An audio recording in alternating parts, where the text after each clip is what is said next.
자, 오늘 아침에 뉴스공장, 가짜뉴스 공장인지 어떤 뉴스 공장인지는 모르겠는데 가짜뉴스 공장에 부산시장 후보로 확정된 전재수 의원이 또 출연을 해가지고 몇 가지 발언들을 했는데 하나하나 정말 이해가 안 돼가지고 제가 발언들을 한번 읊어드리도록 하겠습니다.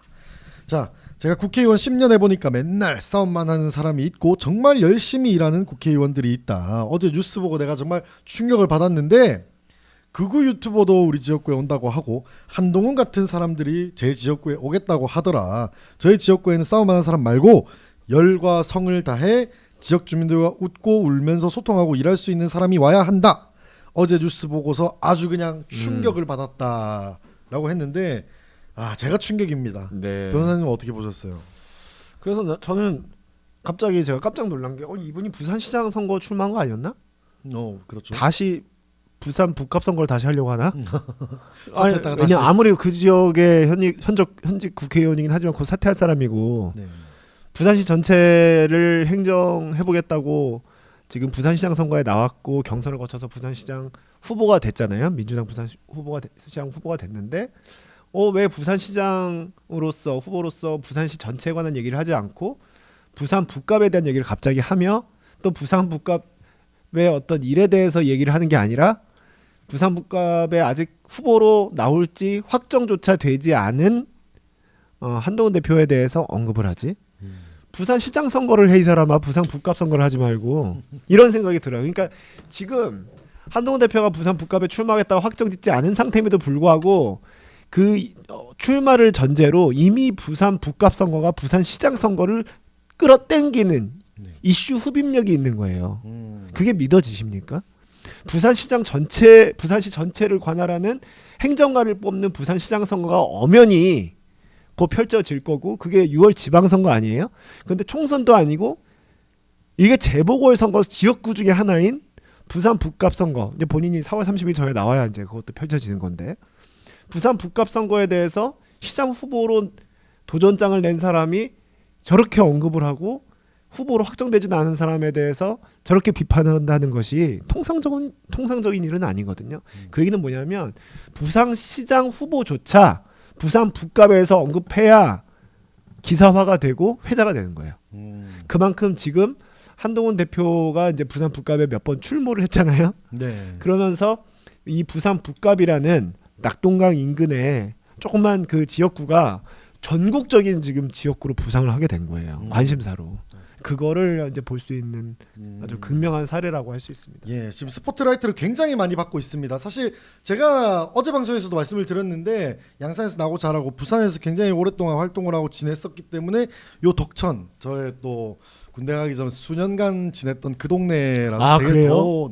더 친숙한 동네입니다. 그게 구포, 덕천, 만덕 이렇게 맞습니다. 이 순서대로 이렇게 들어가더만요. 보니까. 그 덕천은 상업지구 그렇죠. 예전에 뭐 젊음의 거리 현재도 예. 젊음의 거리 명칭이 있지만 젊음의 거리라 해가지고 사실 예전부터 지금까지도 부산에서 1번 번화가는 어디냐 이러면 우리끼리 이제 말로는 이제 무조건 서면 그 다음은 어디냐 이러면 남포동, 동래, 덕천 이렇게 나왔는데 그 세 개 중에 하나 아니겠느냐 하는데 지금은 사실 덕천이 좀 후순위거든요. 예, 딱 가보시면 알겠지만 뭐 임대 스티커 붙어 있는 상가도 되게 많고 상가가 약간 좀 많이 죽었어요. 쇠락했구나. 좀 정말 많이 죽었고 아무튼 이런 동네입니다. 그런데 무슨 전재수는 싸움하는 사람 말고 열과 성을 다해 지역 주민들과 소통할 수 있고 일할 수 있는 사람, 자기가 무슨 일을 했는지를 명확하게 이야기도 못하면서 이런 이야기를 하는 게 굉장히 좀 그렇습니다. 게다가 아시겠지만 60세 이상 인구가 절반 가까이 차지하는 40%가 넘는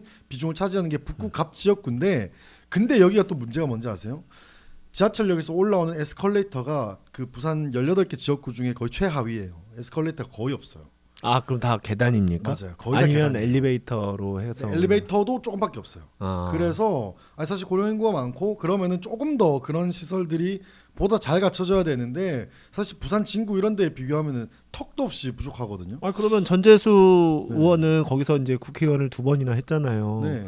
그러면 본인이 이제 또 그걸 바탕으로 부산시장 선거까지 나오는 거고 그렇다면 자기가 이제 부산 그 북갑 그 지역구가 굉장히 이제 고령층이 좀 상대적으로 많은 지역구더라고요. 네, 맞습니다. 그러면은 본인 지역구에 이것저것 그 뭐 고령 인구가 많으면 그런 시설들은 더 많이 해줬어야 되는 거 더 아닌가요? 많이 했어야죠. 아니 본인도 그런 사실 어떻게 보면 크지만 작다고 할 수 있는 그런 일들도 제대로 수행하지 못한 국회의원인데 부산시장이 되어서 어떤 성과를 낼 거고 어떤 일을 할 거다도 설명을 제대로 못하면서 제 지역구에 올까봐 막 걱정이 돼 이런 소리를 하는 건 말 그대로 재수 없죠. 재수는 이미 북갑을 떠났으니까 북갑엔 네. 재수가 없습니다. 정말 재수가 없네요. 네. 아침부터 많은 분들이 그 기사를 보면서 얹어놨을 생각을 하니까 제가 다 얹어놔가지고 이 문제는 첫 번째로 좀 언급을 하고 싶었습니다. 근데 이게 하나 재밌는 포인트가 있어요. 네. 정치적으로는 짚어볼 만한 포인트가 뭐냐면 물론 이제 부산 북갑 선거구가 전국적으로 굉장히 핫한 선거구로 부상하면서 전재수가 부산시장 선거에 나왔지만 이제 부산 북갑에 대해서 언급을 하고 있잖아요. 네. 근데 이걸 통해서 또 알 수 있는 건 뭐냐면 부산시장 선거 전체 판과 부산 북갑 선거의 이 판이 따로 돌아가지가 않는다는 거예요. 이 두 개가 연결이 돼 있습니다. 실제로 이 부산 북갑의 국회의원이었던 전재수 의원이 이제 사퇴를 하게 되면 그럼 그렇게 이제 부산시장 선거를 나가게 되는 거잖아요. 그래서 이 재보궐선거가 열리게 되면 이 전재수라는 연결고리도 있고 그리고 이 부산 북갑이 전국적으로 핫한 선거가 되면서 오히려 부산시장 선거보다도 더 국민적 관심사가 될 수도 있거든요. 네. 그렇기 때문에 부산시장 선거판과 부산 북갑의 재보궐선거판을 따로 볼 수가 없고 부산시장 선거판이 부산 북갑 선거와 연동된다면 부산시 전역의 광역의원, 기초의원, 기초자치단체장 이 선거들도 부산 북갑 선거와 연동이 된다는 거예요. 그래서 부산 북갑 선거구의 중요성이 여기서 드러나는데 워낙 이게 이제 뭐 한동훈 대표 출마한다 만다 또 부산 시장 선거 출마자를 또 배출도 했고 하다 보니까 부산 북갑 선거에 따라서 어떻게 여기서 판이 진행되냐에 따라서 부산 선거판 전체에 영향을 줄 수 있다는 거죠. 그렇습니다. 예, 그걸 알기 때문에 서병수 현 당협위원장이 네. 한동훈 대표가 만약에 부산 북갑에 출마를 하면 야, 국민의힘은 무공천해라 이 얘기를 괜히 하는 게 아니에요. 그건 단순히 부산 북갑에 뭐 국민의힘에 나올 사람 없으니까 무공천해. 물론 그런 것도 있겠죠. 네.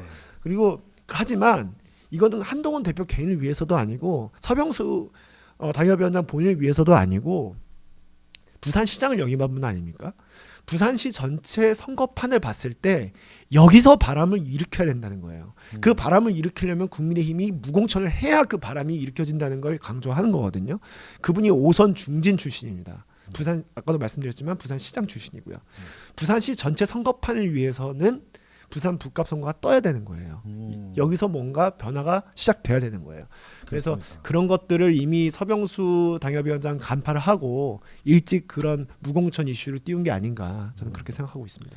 네, 잠시 후에 안 그래도 저희 입국열차 제작팀이 심사숙고해서 정말 오랜 토론 끝에 만들어낸 또 여러 가지 지선 플랜들 그런 이야기도 나눠보겠지만 지금 뭐 장동혁 혹은 뭐 장동혁의 국민의힘이 잘 되길 바란다기보다 보수 재건이라는 키워드에 초점을 맞춰서 이 무너진 보수를 되살려야 된다. 이런 데 포커스를 좀 맞춰주시면 우리 시청자분들도 조금 더 좋을 것 같습니다. 그리고 좀 더 이야기를 드려보자면 아무튼 서병수 위원장 같은 경우에도 좋은 이야기들을 많이 해주셨고 다시 한번 말하지만 싸움하는 사람이라고 전재수가 이렇게 약간 뭐 무슨 자기의 바람을 이렇게 말하는데 싸움이 아니라 부당한 상황들에 대해서 목소리를 내는 것. 뭐 아까 그 한동훈 대표께서 전에 나왔던 강인구 그 갓생쇼에서도 그런 말씀을 하시더라고요. 요거는 보수 재건은 기본적으로 이런 뭐 부당한 처사라든가 부당한 상황들 이런 것에 대해서 거리낌 없이 할 말을 할 수 있는 것, 뭐 거기서 시작이 된다, 뭐 이런 말씀을 해주셨는데 그거랑 일맥상통하다라고 봐주시면 좋을 것 같고. 그리고 한 가지 또 주의할 사항이 뭐 이게 지금 북구갑 이야기가 나오고 이제 여러 가지 가능성이 있기 때문에 저희가 여기에 대해서 분석을 하는 것이지 한동훈 대표가 이제 북구갑 출마 확정 뭐 이런 이야기는 아니다. 뭐 그렇게 또 들어주시면 좋겠습니다. 뭐가 지역구가 나와야 뭐 출마를 확정을 맞습니다. 안 하든 하죠. 지역구가 그러니까, 지금 사실 수성갑도 그렇고 북갑도 그렇고 안 나온대잖아요. 그렇습니다. 네. 그냥 이제 가능성에 대해서 저희가 뭐 논하고 가능성이 이제 실현이 됐을 때 거기에 대한 이제 여러 가지 이제 경우의 수들 그거에 대해서 뭐 이야기를 하고 평을 한다 뭐 이렇게 봐주시면 좋을 것 같습니다. 그리고 싸움 얘기를 하셨는데 네, 그 정의로운 싸움은 해야 되는 거 아닙니까? 무조건 해야죠. 한동훈 대표가 스파링 정의롭지 해야죠. 않은 싸움을 한 적이 있나요? 없죠. 전재수 의원한테 묻고 싶어요. 그 본인이 얘기하는 그 싸움 중에서 정의롭지 않은 싸움이 하나라도 있었는지. 예를 들어서 이재명 민주당 정권과 싸우는 거, 그리고 이재명 대통령이 대통령 되기 전에 이재명 대표 시절에 민주당과 싸우는 거 안 싸웁니까? 180대 1으로 법무부 장관 시절에 그 민주당과 싸우는 거 안 싸웁니까? 싸워야죠. 그리고 윤석열 전 대통령이 12월 3일 2024년 12월 3일 계엄했을 때 그 계엄 안 막아요? 그런 계엄 안 막고 그냥 전재수 의원이 부산 북갑에서 했듯이 형님 누님 하면서 그냥 바닥만 사사치 훑고 다니면 되는 거예요? 그러면서 에스컬레이터는 제대로 정비도 안 하고 그게 그러면은 정당한 의정 활동이고 행정입니까? 그러니까 싸움이라는 거는 이 싸움이라는 표현은 뭔가 하여튼간 어떻게든 이렇게 똥치를 하려고 하는 의도가 보이는데 국민들이 다 아세요. 한동훈 대표는 정의로운 싸움을 해왔고 그렇기 때문에 지금의 한동훈 대표라는 그런 굵직한 인물이 우뚝 서게 된 거죠. 근데 그게 만약에 정의롭지 않은 치졸하고 비열한 싸움만을 계속 해왔다면 지금의 한동훈이 있겠습니까? 그러니까 오히려 그 전재수 의원은 지금 뭐 그래도 지역구에서 나름 인기가 있어서 부산시장까지 하려고 나왔는데 지역구에서 얼마나 잘했는지 다시 한번 평가를 받아야 될 것이고 또 본인은 예를 들어서 이재명 대통령이 계엄하면 본인 막을 거예요? 싸움 안 할 겁니까? 안 막지 않을까요? 전재수 정도 성정이면은. 네. 싸움 안 하고 자기는 열심히 일만 할 거예요? 뭐 형님 뭐 요새 장사 잘 됩니까? 하면서 전화 그것만 할 거예요. 그거만 계엄 터졌는데. 그게 국회의원이야? 네. 아유, 그러니까 이런 얘기 자체는 일단 뭐 논리적으로 성립하기가 어려운 얘기기도 하고 근데 이제 이렇게 견제구를 날리는 이유는 그만큼 부산 북갑 선거구의 중요성을 다시 한번 확인시켜 주는 거다. 이제 그렇게 이해하시면 될 것 같습니다. 감사합니다. 자, 그리고 한 가지 더 짚어볼 사항이 있는데 저희 106 열차에서도 계속해서 주기적으로 여러분들에게 안내를 좀 드리고 있는데 이준석 장예찬이 이제 접점이 많습니다. 접점이 많은 정도가 아니라 사실 저희는 물화일체 정도로 좀 판단하고 있는데 여기에 대해서 정황이 여러 가지가 있는데 거듭 말씀드리자면 일단 둘의 소주 회동이 몇 차례 있었습니다. 그 정황을 저희가 확인했었고 저들이 왜 소주를 먹고 있지? 이런 느낌을 받았었는데 그 이후에 여러 가지 정치적 행위들, 발언들을 살펴봤을 때 일단 이준석에게 장해찬을 묻거나 장해찬에게 이준석을 물으면 서로는 서로에게 해가 되는 말을 정말 안 합니다. 회피를 하고 집요하게 만약에 기자들이 물어보면 정말 좀 띄워줍니다. 뭐 되게 젊고 유능한 정치인이라고 생각한다. 뭐 이 정도로 띄워주는 초식을 갖추기도 하고 그런 걸 여러 가지로 좀 살펴봤을 때 50년대생, 60년대생 정치인들이 이제 물러날 때쯤에 본인들이 이제 이 대한민국 정치 주류가 되고자 하는 그런 게 기본적으로 깔려 있잖아요. 대부분 알다시피. 그러다 보니까 아무튼 이런 여러 가지 정황들을 살펴봤을 때 자, 그러면은 이자들이 또 이번에 좀 우리가 이해하기 힘든 초식들을 한 번씩 쓰잖아요. 그냥 한동훈을 좀 까기 위해서.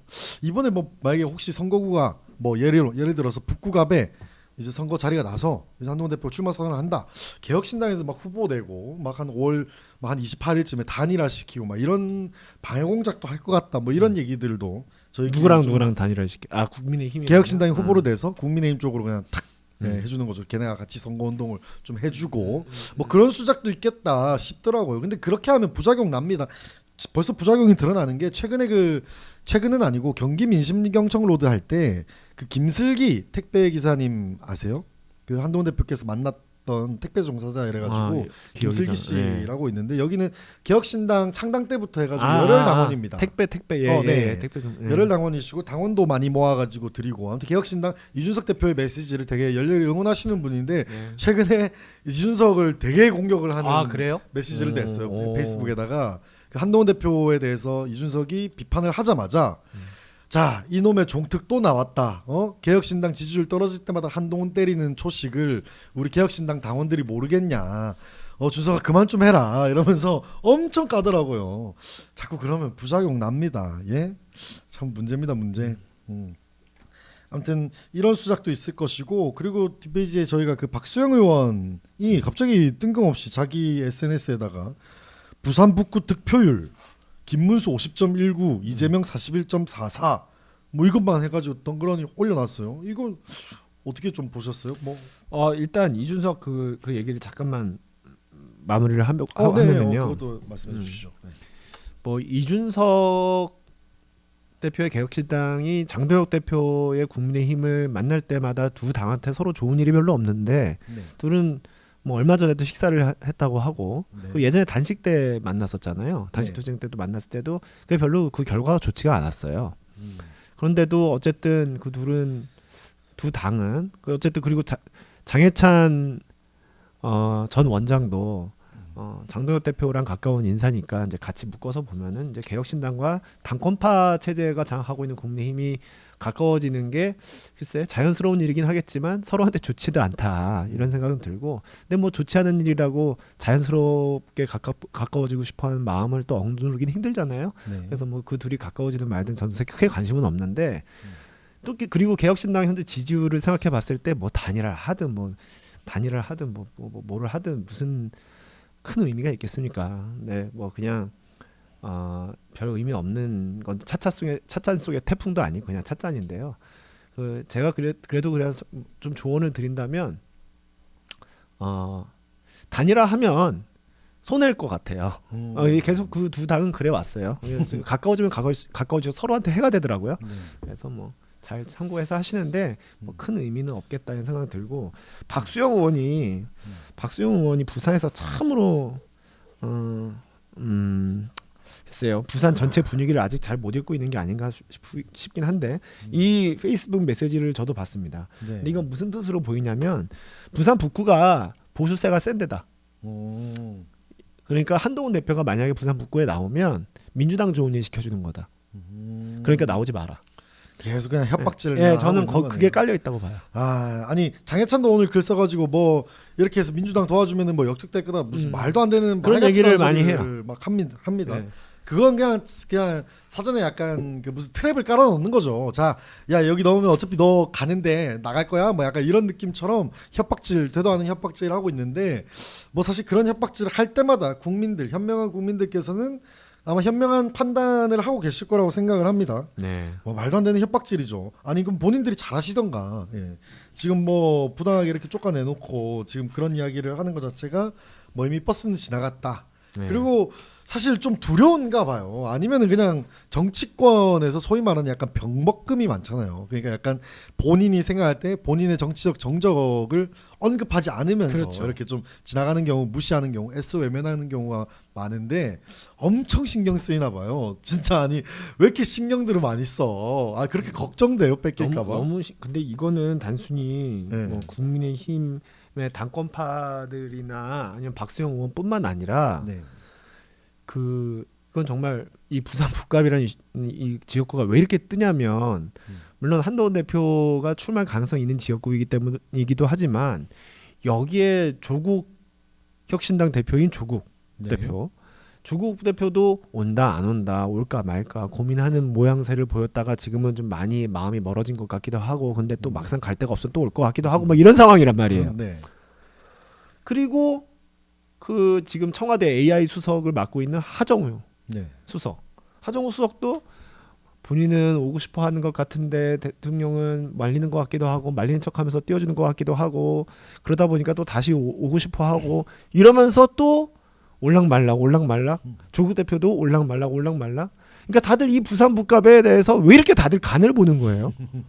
피하는 건지 간을 보는 건지 제 생각에는 이 부산 북갑이 계속 이슈가 계속 커지는 데는 한동훈 대표가 출마할까 말까 이 문제도 있지만 한동훈 대표를 둘러싸고 아까 전재수 의원이 그 비판한 거 보셨잖아요. 네. 자꾸 부산 북갑에 대해서 사람들이 언급을 해요. 여기서 단일화 시킨다는 둥 부산 북갑의 뭐 김문수 후보 득표율이 얼마라는 둥 뭐 AI 수석이 간다 만다 뭐 조국 대표가 온다 만다 이런 얘기들을 부산 북갑 중심으로 다 하는 거잖아요. 이게 되는 이유는 하나죠. 부산 북갑이 한동훈 대표의 출마 가능한 지역 중에 하나니까 거기에 온갖 스토리들이 지금 들어가고 있는 거예요. 네.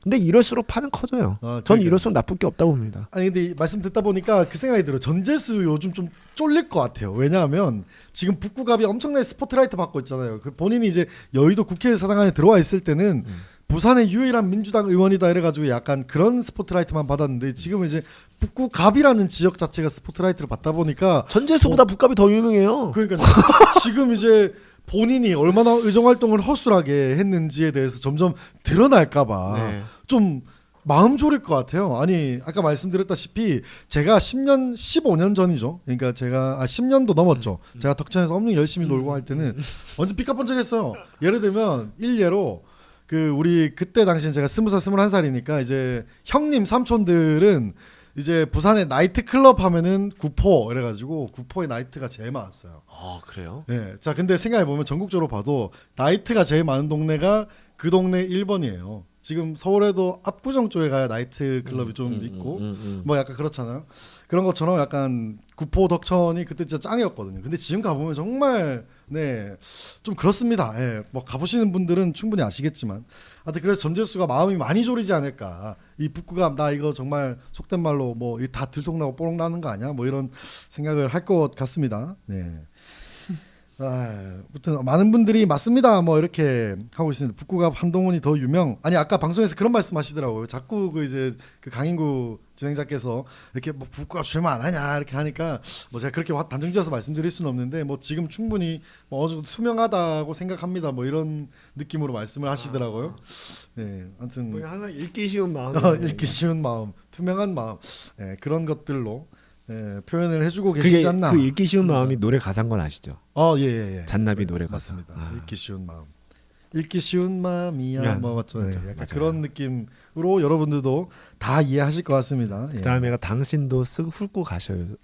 훑고 가셔요. 여러분 여기 계신 분들은 다 훑고 가셨을 것 같습니다. 예, 나이트 클럽의 성지.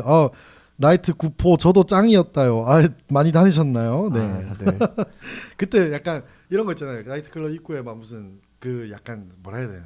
막 7080 무슨 네온 사인 같은 거. 그거 되게 구포가 반짝반짝거렸어. 구포시장 옆쪽 라인으로. 덕천 아니고 구포요? 네, 구포시장 옆쪽으로 쫙 구포시장이 끝나는 지점이 덕천 젊음의 거리 시작 지점이거든요.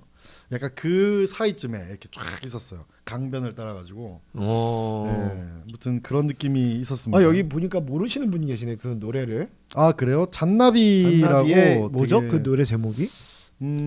노래 제목은 우리 PD님이 찾아서 한번 댓글에 적어주시지 않을까 싶습니다. 이게 노래가 나는 읽기 쉬운 마음이야. 그렇죠. 당신도 쓱 훑고 가셔요. 이런 노래입니다. 네. 아주 좋은 노래예요. 그러니까요. 네. 네.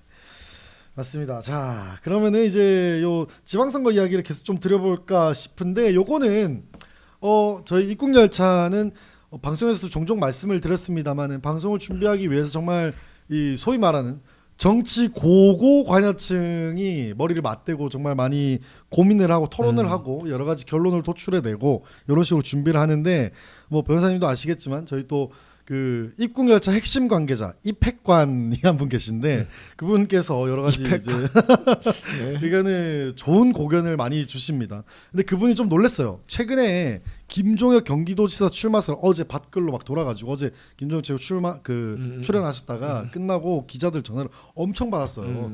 출마하네 이러면서 막 전화를 엄청 받으셨는데 예. 근데 그거를 약 한 달 전에 저희가 이렇게 방송 매일 토론을 해요. 방송 전 오전에. 그때 이제 한 달 정도 전에 그 가처분을 넌니 많이 할 때 그때 이야기를 하셨어요. 이거는 차라리 무소속으로 경기도지사 출마를 해야 김종혁의 정치, 한동훈의 정치, 그다음에 이쪽 이제 업계 정치가 전체적으로 붐업이 된다 이런 이야기를 하셨었어요.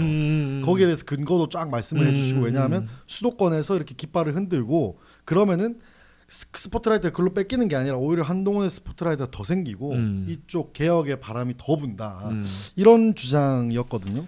하여튼 그런 것들이 최근에 이야기가 좀 많이 돌더라고요. 그래서 저희가 조금 더 디벨롭을 좀 해봤는데 지금 경기도지사 국민의힘 같은 경우에는 후보 추가 공모를 또 하고 있습니다. 뭐 기존 두 분은 좀 굴욕적일 것 같긴 한데 민주당은 또 추미애가 돼버렸어요. 지금 후보가 사실 추나땡이긴 한데 지금 상황이 그렇지가 않잖아요. 우선 이 상황에 대해서는 좀 어떻게 생각하세요? 말씀하신 대로 지금 추미애 경기도지사 후보는 국민의힘 입장에선 상대하기 굉장히 좋은 후보죠. 왜냐하면 추미애 후보의 경우에는 정치를 하루 이틀 한 게 아니기 때문에 이미 상당히 국민의 평가가 이루어진 상태예요. 그렇기 때문에 국민의힘이 제대로 후보만 내면 한번 해볼 만, 경기도 지역이 쉽지 않은 지역인 것은 분명한 사실입니다만 그래도 한번 해볼 만한 상황이죠. 그런데 지금 국민의힘 상황이 양향자 후보와 함진규 후보가 멀쩡히 있음에도 불구하고 지금 계속 후보를 찾아 산만리 떠나고 있고, 지금 누구죠? 그 조광한 최고위원, 네, 조광한 최고위원 네. 본인이 나가고 싶다 손 들고 있는 상황이고, 그리고 그 예전에 또 홍준표 전 시장 대변인 캠프 대변인을 했던 이성배인가요? 네, 이성배 이성배 씨가 맞습니다. 또 후보로 거론되고 있더라고요. 그렇습니다. 근데 제가 언뜻 듣기로는 제안을 받은 게 맞는 것 같아요. 제 음. 취재를 해보면 본인이 좀 고민 중인 상황인 것 같은데, 문제는 이제 그 정도 후보로 지금 될 수 있겠느냐, 과연 이 지금 추미애라는 상대적으로 상대하기 쉬운 그 후보를 만났지만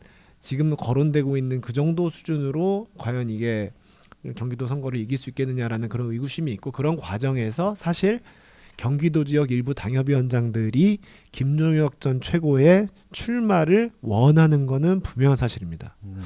근데 이게 약간 타이밍이 좀 늦긴 했어요. 네. 이제 김종혁 최고의 경우에는 지금 이제 법원 가처분 결정으로 당협위원장으로 복귀한 지 얼마 안 됐죠. 그런 가운데 사실 선거를 준비하고 어떤 여러 가지 전략을 구상할 수 있는 시간이 상당히 소진돼 버렸죠. 그래서 지금 여전히 그 경기도 지사 선거뿐만 아니라 경기도의 뭐 기초의원, 광역의원, 기초자치단체장 선거들이 또 있잖아요. 네. 그 선거들을 치러야 되는 당협위원장들 사이에서는 이대로 가면 이거는 반드시 필패한다. 그러니까 뭔가 판을 뒤집으려면 김종혁 전 최고 같은 새로운 인물이 나와서 뭔가 개혁의 깃발을 들어야 된다라는 요구를 어제 저와 김종혁 최고와 당협위원장들이 함께 모여 있는 단체 채팅방에서도 그런 요구가 계속 나왔어요. 나왔고 맨 처음에는 이게 장난처럼 시작됐다가 다들 너무 진지하게 요구를 하기 시작했고요. 네.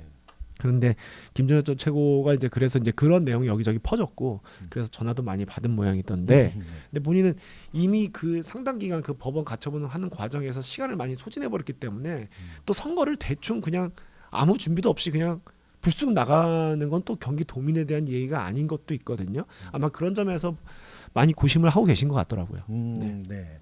지금까지 현재까지는 그런 상황입니다. 그 와중에 우리 또 네, 클라라림님, 네, 유재하 한동훈 사랑입니다. 슈퍼챗 후원 너무나 감사드립니다. 고맙습니다. 네, 아유, 감사합니다. 네, 우리 댓글에도 적혀 주셨는데 이성배가 누구야? 이성배는 또 뭐야? 이성배가 맞는지 모르겠어요. 참, 네, 그 저기 홍준표 그 맞습니다. 맞죠? 아나운서 이성배가 출신이죠. 이름 예. 맞죠? 예. 참 정말 속이 깝깝합니다. 그래서 저희 입국열차에서도 실은 이제 뭐 종종 말씀을 짧게 뭐 드린 바는 있습니다만은 김종혁 전 최고위원 같은 분이, 그러니까 이제 김종혁이 출마해야 된다 뭐 이런 100% 단정보다는 김종혁 최고위원 뭐 아니면 혹은 뭐 신지호 전 의원 뭐 이런 분들이 경기도에서 깃발을 흔들어 주시고, 또 이번에 추미애가 후보가 되면서 경기도 하남 갑 지역의 보궐선거가 열릴 가능성이 높아졌습니다. 뭐 거의 사실 99.9죠. 뭐 이상이 없으면.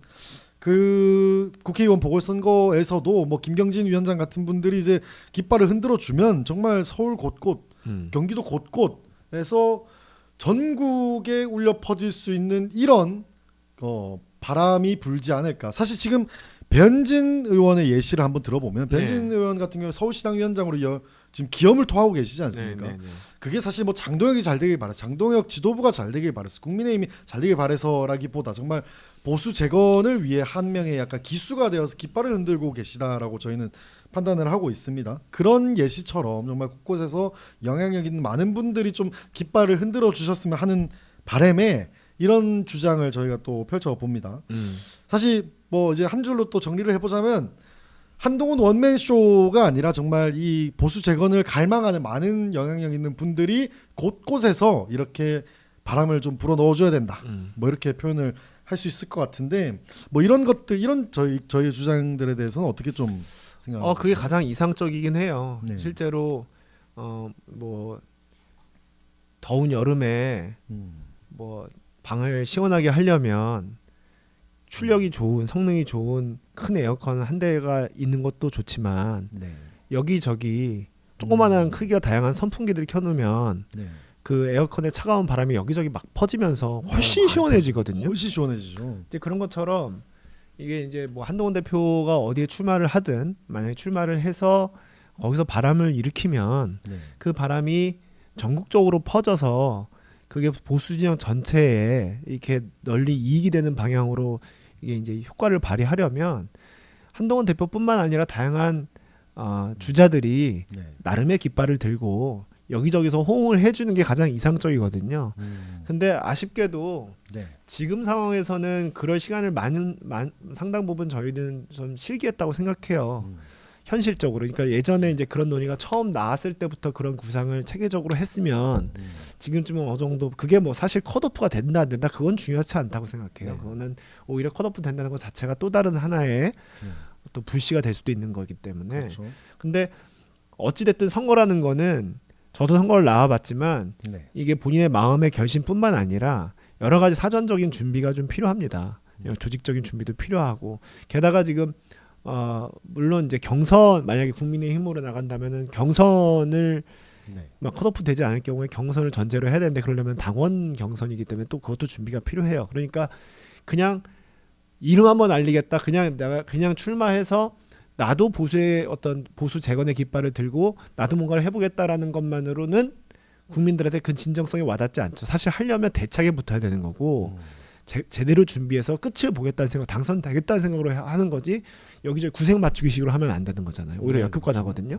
그래서 그러려면 사전적으로 준비가 상당히 필요했는데 지금은 그 준비가 되지 않은 상태에서 가처분이니 뭐니 어쩌고 저쩌고 하다가 결국 지금 선거가 2달도 안 남은 지금 시점에 이른 거예요. 그래서 지금은 모르겠습니다. 김종혁 전 최고의 경우에는 경기도지사 선거 출마를 강하게 여기저기서 요구받는 것으로 알고 있는데 현실적으로 그 결심을 하기는 쉽지 않을 것으로 전 생각합니다. 네. 여러 가지 이제 현실적인 부분에 대해서도 말씀을 많이 해주셨습니다. 그래서 저희의 뭐 사실 그 여러 가지 정치적인 이런 지금 보수 재건을 위해서 저희가 그 입국열차에서도 보제쇼를 저희가 준비를 하고 있지 않습니까? 그래서 보제쇼 방송뿐만이 아니고 입국열차가 할 수 있는 여러 가지 역할이 더 있을 것 같다. 그런 부분들에 대해서 지금 오프라인 활동도 여러 가지를 준비를 하고 있습니다. 기획을 하고 있기 때문에 입국열차는 입국열차의 역할이 있을 것이고 한동훈 대표의 역할이 있을 것이고 또 유재하 변호사, 김종혁 최고 같은 분들도 각자의 또 역할이 보수 재건을 위한 역할이 있을 거라고 생각을 합니다. 그런 차원에서의 주장이고 이제 이야기들이다. 일단 그 정도로 생각을 해주시면 좋을 것 같고 그래서 저희가 사실 이런 이제 기인된 거는 일단 저희가 바라보기에 약간 그런 거였어요.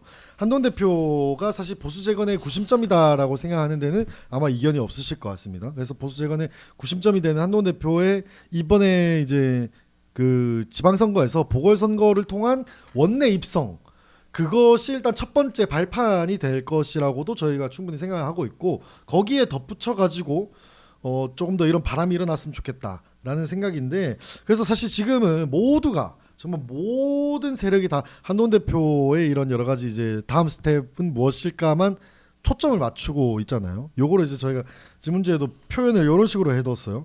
어미의 먹이를 기다리는 아기새처럼 정말 한 곳만 바라보고 있는 이런 상황이지 않을까. 나가기 때문에 조금 더 튼튼함 그러니까 건축물을 쌓을 때도 좀 기둥을 여러 개를 착 세우고 해야 되잖아요. 그래서 조금 더 기반을 튼튼하게 만들려면은 방금 말했던 그런 여러 가지 상황들에 대한 출마뿐만이 아니고 여러 가지 활동들이 있을 텐데 뭐 혹시 좋은 의견이 좀 없을까요? 저희가 바라보기에는 방금 말했듯이 경기도지사의 뭐 김종혁, 신지호 같은 분들이 이제 딱 나서주시고 하남갑의 김경진 혹은 김영우 전 의원, 뭐 아니면 김근식 위원장 뭐 이런 분들이 딱 나서주시고 뭐 이런 것들을 통한 바람 뭐 이런 게 있을 텐데 뭐 더 좋은 뭐 그런 상황이 없을까요? 뭐 이미 배현진 의원은 열심히 또 해주고 계시고. 그러니까 결국은 이제 배현진 의원의 물론 배현진 의원은 무슨 그 현재 국회의원 선거를 나온 이후에 이제 무슨 광역자치단체 지방선거 나오진 않고 있으니까 이제 네. 당내 선거 시당위원장 선거에서 당선돼서 지금 시당위원장으로서 활약을 하고 계신 거 아닙니까? 이제 사실 그런 사례가 많이 나와야죠. 근데 그게 예전에 2024년 총선 때 한동훈 비대위원장 시절에 제가 중앙선대위 대변인이었거든요. 그래서 이제 세종에서 이제 저도 후보였지만 중앙선대위 중앙선대위 전체 회의가 있으면 회의를 하러 제가 서울에 왔었어요. 네. 그때 한동훈 당시 비대위원장이 네. 전체 회의에 요청했던 게 뭐냐면 스피커가 좀 다양해졌으면 좋겠다. 물론 그거는 저희 같은 후보들한테 얘기하는 건 아니었고 그때 공동선대위원장으로 계신 분이 뭐 윤재욱, 나경원, 안철수 등등등등이었어요. 네. 그러니까 그리고 원희룡 이런 분들이 이제 있으니까 이런 중진들 계시니까 이제 좀 스피커를 너무 나한테만 이게 스피커가 쏠리는 게 감당하기가 어렵고 이게 너무 이제 당의 다양성이 떨어지니까 스피커를 좀 다변화했으면 좋겠다라는 거를 굉장히 요구했습니다. 근데 이제 참 웃긴 게 그러면 그 당시에 나경원, 안철수, 뭐 원희룡 이런 분들이 본인의 목소리를 안 내고 싶어서 안 내겠어요? 그리고 그분들이 안 냈을까요? 나름대로는 그때 선거에서 뭔가 메시지를 공공전을 한답시고 뭐 이것저것 메시지를 많이 내셨어요. 네. 문제는 뭐냐면 그 메시지들이 반향이 없는 거예요. 그러니까 우리가 그것도 생각해야 돼요. 그러니까 보수 재건이라는 기치 아래 한동훈 대표도 그 어떤 역할을 담당하는 분이고 나머지 사람들이 서로 역할 분담 차원에서 다양한 각자의 역할들을 해서 그 했을 때 시너지가 가장 커지죠. 그런데 그럴 역량이 되냐는 거예요. 되게 슬픈 얘기기도 한데 어려운 얘기도 한데 그리고 그런 역량이 된들 언론에서 그렇게 취급을 해주냐는 거예요. 그것도 다른 문제고 또 언론뿐만 아니라 지지자분들이 그렇게 힘을 실어주냐는 거예요. 그러니까 결국 한동훈 대표 본인도 가장 그걸 원하는 사람임에도 불구하고 아무리 옆에서 그 역할을 조금이라도 나눠서 하려고 한다 하더라도 이게 그만큼의 어떤 영향력, 반향을 불러일으키지 못한다는 거죠. 그게 되게 뼈아픈 일이었거든요. 지금도 마찬가지인데 말씀하신 대로 이 일을 보수재건이라는 어떤 우리의 대의를 달성하기 위해서 그래서 이제 이재명 민주당 정권의 폭주를 견제하고 제1야당인 국민의힘이 다시 건전한 어떤 야당 세력으로 거듭나게 하기 위해서 그런 대의를 위해서 우리가 다 같이 역할을 해야겠지만 지금 실제로 솔직히 지금 현실적으로는 누가 김종혁 최고든 포함해서 저는 말할 것도 없고요. 누가 얘기를 해도 안 들어줘요. 그냥 한동훈 대표 얘기만 들으려고 해요.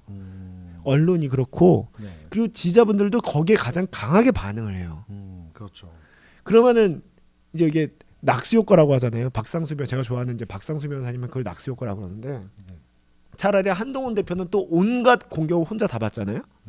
그러니까 한동훈 대표라는 사람을 중심으로 단일 대우를 형성해가지고 그걸 뒤에서 뒷받침하는 게 오히려 더 지금 상황에서는 더 보수 재건의 효과적인 툴일 수도 있는 거예요. 근데 그게 아니라 예를 들어서 여기저기 스타들이 새로운 조그마한 스타들이 나타나가지고 네. 자기의 목소리 스피커 파워를 키워서 국민들한테 어필할 수 있으면 그게 가장 좋겠죠. 근데 이제 저나 뭐 김정은 최고나 하는 분들 많은 뭐 아까 말씀하셨던 김경진 전 의원이나 신지원 의원 이런 분들이 본인들의 스피커 파워를 더 키우는 걸 게을리하지 않고 한동훈이라는 거목의 그림자에 이렇게 스스로 편안하게 쉬려고 하지 기다리려고 하지 않는다는 게 되게 중요한 일이고 그리고 그게 본인들이 그렇게 노력을 했을 때 시민들이 받아줄지는 의문이나 우리는 끊임없이 노력은 해야 되는 거죠. 그래야 그게 사실 한동훈 대표를 제일 가장 잘 도와줄 수 있는 길이기도 해요.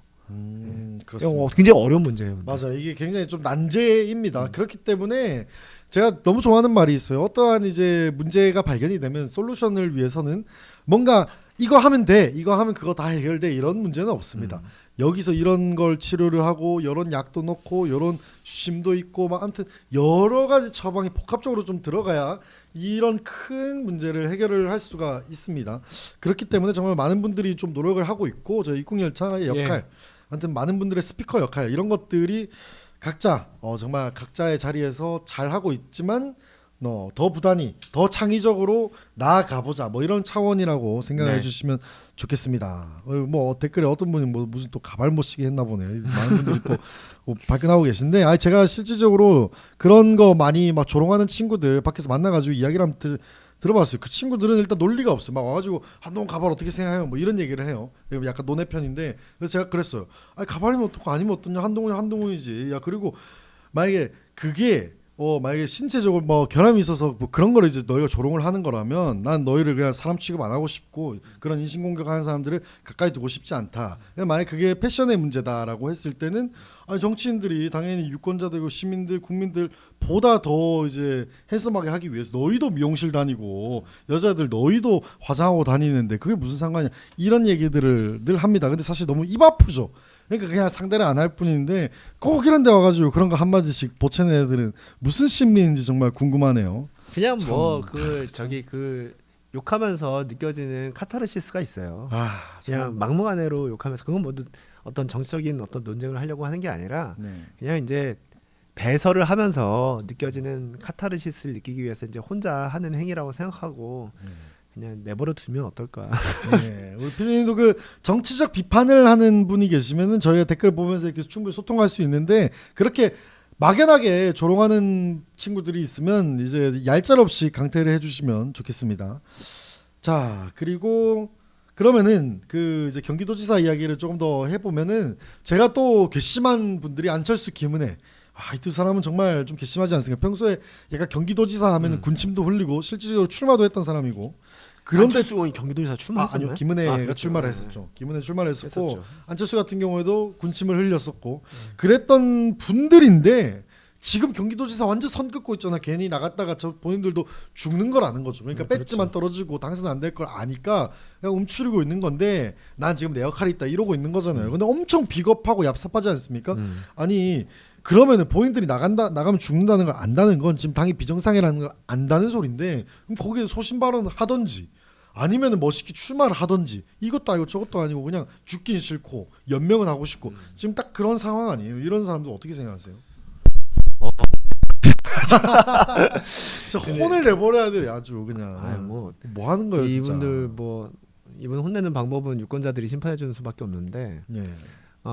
이게 국민의힘이 전체적으로 안고 있는 이게 뭐 비단 안철수 의원이나 김은혜 의원 두 분의 문제가 아니고 국민의힘이 전체적으로 배지 달고 있는 사람들이 가지고 있는 문제점입니다. 뭐냐면 보신주의예요. 보신주의.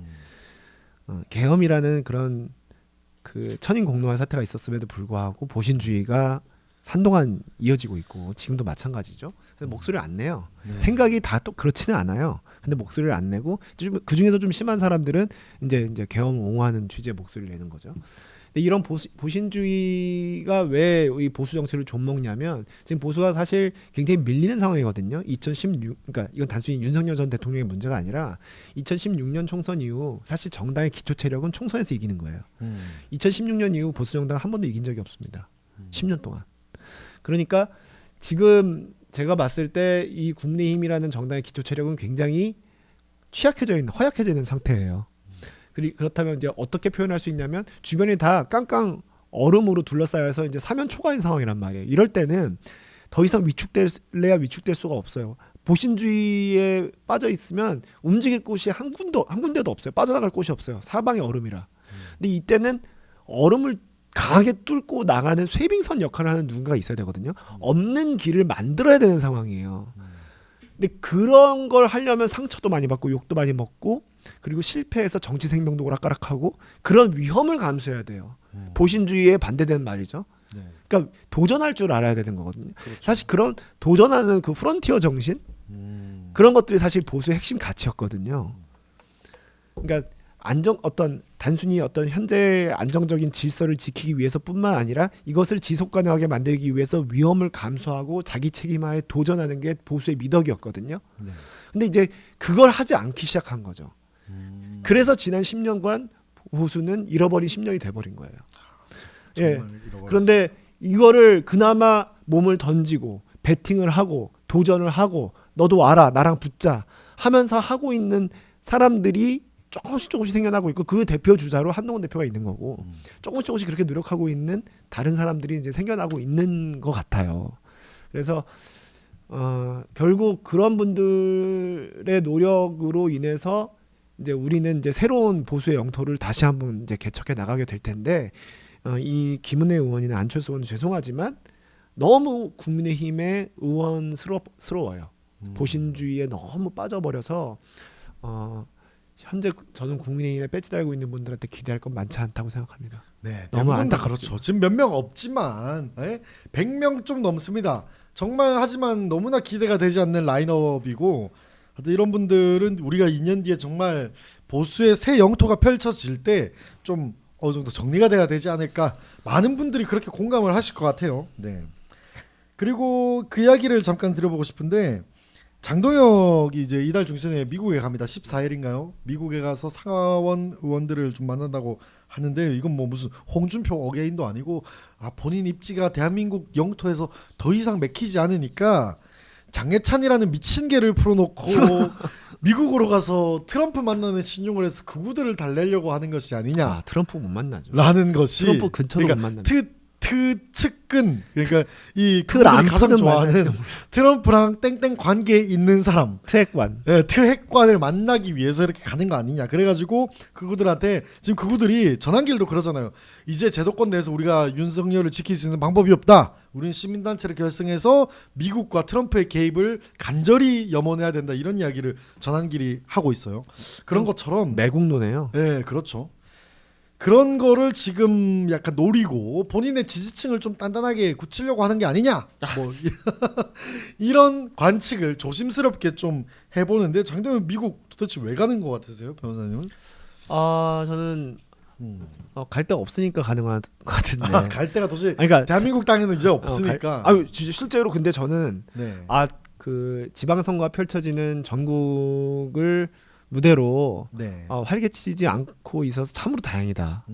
한편으로는 그 그 점은 제가 고맙게 생각해요. 네. 왜냐하면 지금 당대표가 전국 어디를 가나 선거에서 플러스가 안 되고 마이너스가 되기 때문에 네. 돌아다니지 않는 거는 굉장한 미덕이에요. 음. 그건 좋은데 문제는 미국을 가면 이게 당무로서 가는 거거든요. 그러면 당비를 씁니다.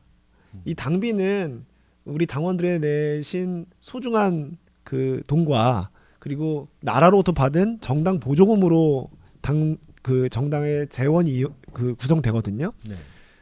그러니까 말하자면 국민들 혈세를 쓰는 거예요. 말하자면 그렇게 해서 미국까지 갈 필요가 뭐가 있냐? 그냥 집에 계시면 돈 안 쓰고 좋잖아요. 그러니까 그러면은 그냥 집에 있자니 내 생각에 제가 장동혁 대표 머릿속에 들어간다고 한다면 이거 돌아다니면 별로 평가가 안 좋을 것 같고 그렇다고 당대표랍시고 집에 있자니 이거는 좀 너무 좀 쪽팔리고 그러니까 뭔가 그럴듯하게 트럼프의 건너라도 좀 만나고 오면은 좀 면이 살지 않을까? 근데 제 생각엔 그거 너무 그 대가로 본인들이 결국 장 대표가 자기 당 대표직을 내려놓지 않고 체면을 보존하기 위해서 미국 가는 대가로 너무 많은 돈을 쓰잖아요. 네. 아까운 돈을. 그러니까요. 그래서 이게 그냥 장 대표 어디가 이렇게 해서 미국 가는 거 아니에요? 네. 그냥 집에 갔으면 좋겠는데. 그러니까 아니 지금 미국 가서 오라는 미국 가서 오지 마 뭐 이러시는 분들도 있고 장 대표 오지 마 어디가가 아니라 오지 마 하시는 분들도 있고 이거 미국에서 이거 장 대표 여권이라도 훔치는 사람은 열사 아닙니까? 근데 이게 문제는 오지 말라는 얘기를 하시는 분이 계신데 네. 그럼 안 온다 치면 미국에 있으면 그 미국 체류 기간 동안 쓰는 돈은 다 어떻게 해요? 그러니까 그거 다 당비로 다 나가요. 사비로 해야 됩니다. 네. 자 그리고 오늘 우리 아까 말씀드렸던 이팩관의 이제 증언에 의하면 수석 최고 전후로 이제 음주를 엄청 좋아하잖아요 장동혁이. 그래서 네. 술을 이렇게 종종 먹어보면은 술을 항상 취해서 막 그런 말을 엄청 되풀이를 한대요. 뭐 내가 어떻게 이런 자리까지 올라왔는데 뭐 이런 얘기를 엄청나게 많이 한다고 술주정처럼 엄청 많이 한다고 합니다. 원래 술 먹으면 진심이 나온다고 하잖아요. 근데 실제로 그런 발언들을 엄청 많이 한다고 하는데 최근에 중앙일보 강찬호 논설위원도 그런 말씀을 하더라고. 최근에 장 대표가 기자들 만나서 술 마시면은 되게 많이 운다고. 하여튼 뭐 극성이라고 합니다. 하여튼 그런 이야기들도 좀 재밌는 이야기인데. 저도 들었어요. 그래요? 네. 저도 들었는데 네. 장동혁 대표가 이제 술 만취를 하면은 네. 굉장히 원망이 가득하대요. 그러니까 이제 정말 너무 포독스러워진다고 하더라고요. 그러니까 다 나쁘고 다 도와주는 사람 하나 없고 그러니까 뭔가 그런 엄청난 나를 제외한 다른 사람들에 대한 원망과 고독과 외로움 이런 것들이 굉장히 짙은가 봐요.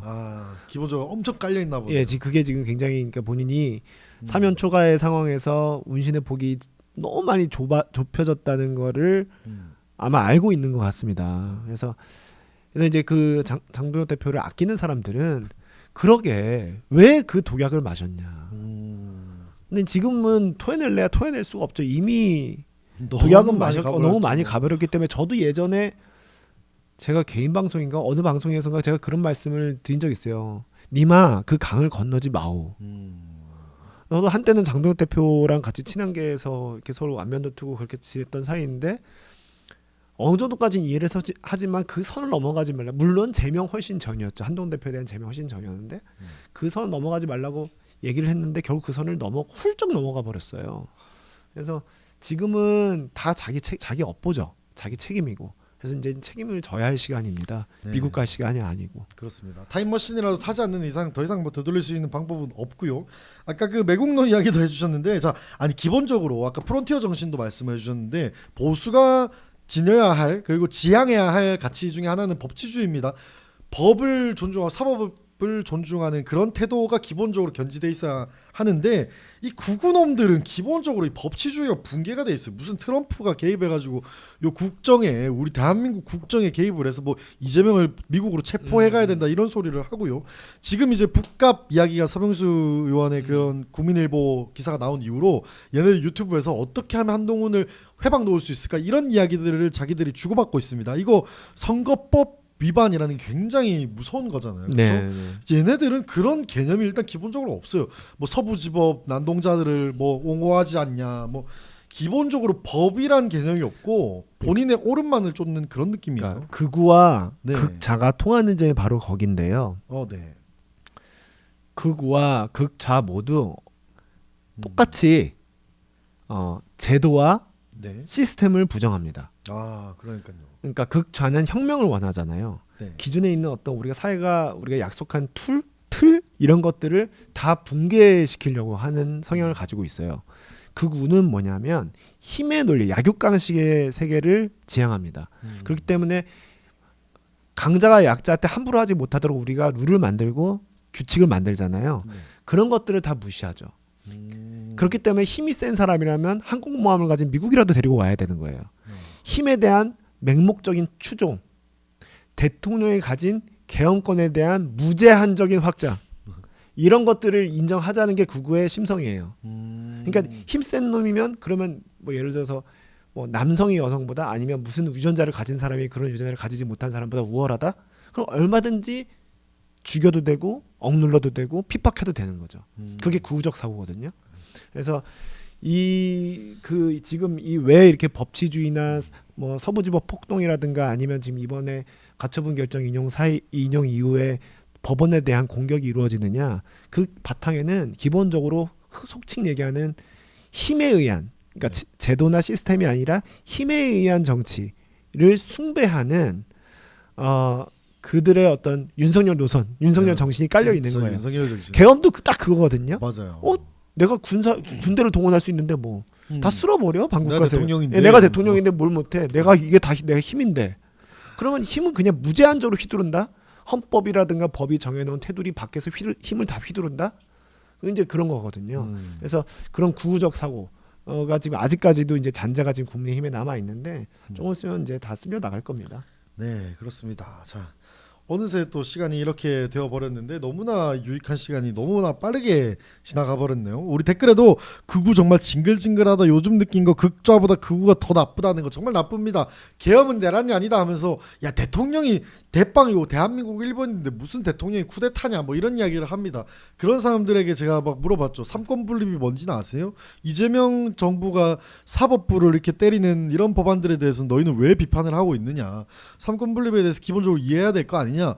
야, 그런 거 뭐라고, 대통령이 킹짱 왕인데 대통령이 군대를 쓸 수 있는데 그 합당한 권한을 행사했을 뿐인데 너희가 뭔데 뭐라고 하냐, 뭐 이런 주장이잖아요. 저는 말도 안 되는 소리죠. 그러면 이재명 대통령도 지금 대통령이잖아요. 네. 그럼 여기가 킹 왕짱이에요? 그러니까요. 그럼 이재명 대통령에 대해서는 굴복하나? 그러니까. 아니면 그러니까 제 생각 그거거든요. 네. 이재명 대통령에 대해서 똑같은 논리 들이대면 굴복해야겠죠. 왜냐, 왕이시니까. 네. 새로운 왕이 등장하셨으니까.